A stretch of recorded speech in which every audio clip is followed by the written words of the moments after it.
So I'm curious to hear more about this reflection process that you've started. So you block time, that's the first step. I've rarely been given good advice on how to structure reflection. So, I'm thinking about an experience I've had, I'm thinking about my effort to learn a skill or master a task.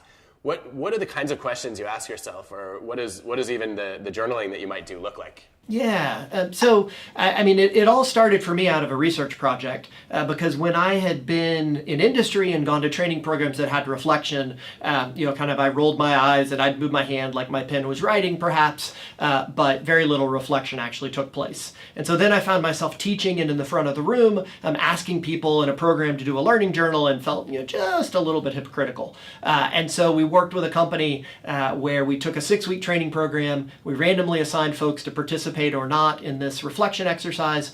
For the middle 2 weeks, they simply did 15 minutes of what are 2 things you learned today. And then we asked them to kind of write about those 2 things. At the end of this program, they ended up performing about 25% higher on the test to qualify to do their job, about 10% higher in their customer satisfaction scores.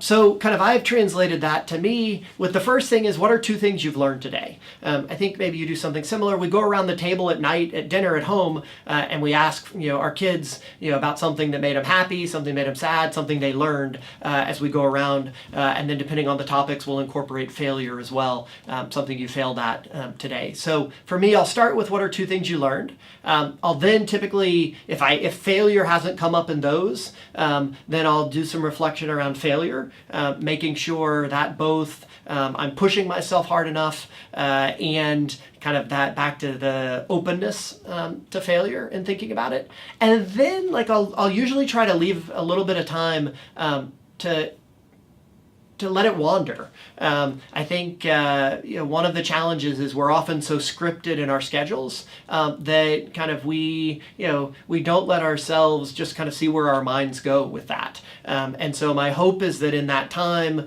hopefully about 15 minutes, that it consolidates the lessons learned, but it also opens up where I'm going next. Within the recognition, that's not the only time to really think about stuff that I'll come up with something and then realize, okay, I actually need to devote a bigger chunk of time to run after this. But what I'd suggest is for anybody out there, even just starting with, hey, what are 2 things you learned today, is a great way to turn reflection into learning.